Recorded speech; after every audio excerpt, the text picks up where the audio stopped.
Lubog pa rin sa bahang ilang barangay sa Bato, Camarines Sur magkasunod ng hagupit ng bagyong Christine. 3 ang naitalang patay doon dahil sa pagkalunod. May ulat on the spot si Ian Cruz. Ian? Rafi, narito ako ngayon sa gitna ng isang kalsada dito nga sa bayan ng Bato sa Camsur. Pero Rafi, makikita mo, no, may bahay dyan sa gitna ng kalsada. Ang sabi ng mga residente, yung bahay na yan ay dito originally nakatayo. Doon pa sa bandang yun, doon sa kanilang flood control area at tinangay lang ng napakalaking alon, Rafi. Kaya maging itong katabing mga bahay dito sa coastal area ay lahat ito ay nawasak. Rafi, doon naman sa kanilang munisipyo, nalubog ang lahat ng mga dokumento. Kaya naman sa ngayon ay nagsusort yung mga taga-munisipyo kung alin pa nga sa mga dokumento yung mapapakinabangan. Kabilang sa mga nasira dyan yung mga dokumento ng local civil registrar nila. At yun nga, Rafi, baha pa rin sa mahigit 10 barangay dito sa bayan ng Bato.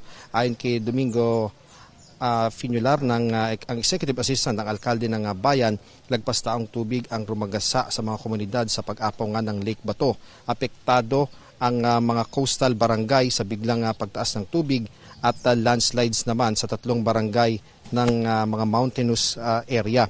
1,500 na barangay, Rafi, ang nawasak at nasa 1,000 pa ang napinsala, kaya naman umaasa ng tulong ang mga residente. Ang Rural Health Officer naman ng bayan tuloy-tuloy sa pag-check up sa mga residente, lalo din sa mga inuubo at sinisipo ng mga bata. Problema, Rafi, kulang na ang mga gamot dahil nalubog din ang kanilang RHU building. Nananawagan sila sa DOH na magpadala ng karagdagang gamot. Kahapon, naubos na raw ang prophylaxis na gamot naman kontra leptospirosis. Ilang piraso na lang din ang anti-tetanus vaccine nila para sa mga nasugatan, lalo na ngayong abala na sa paglilinis ang mga residente. At 3 nga ang naitalang patay sa bayang ito dahil sa pagkalunod.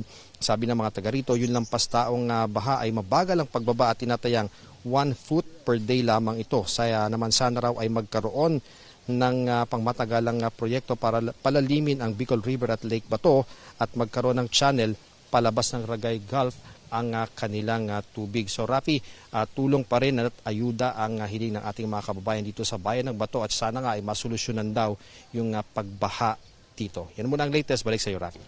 Maraming salamat at patuloy kayo mag-ingat, Ian Cruz.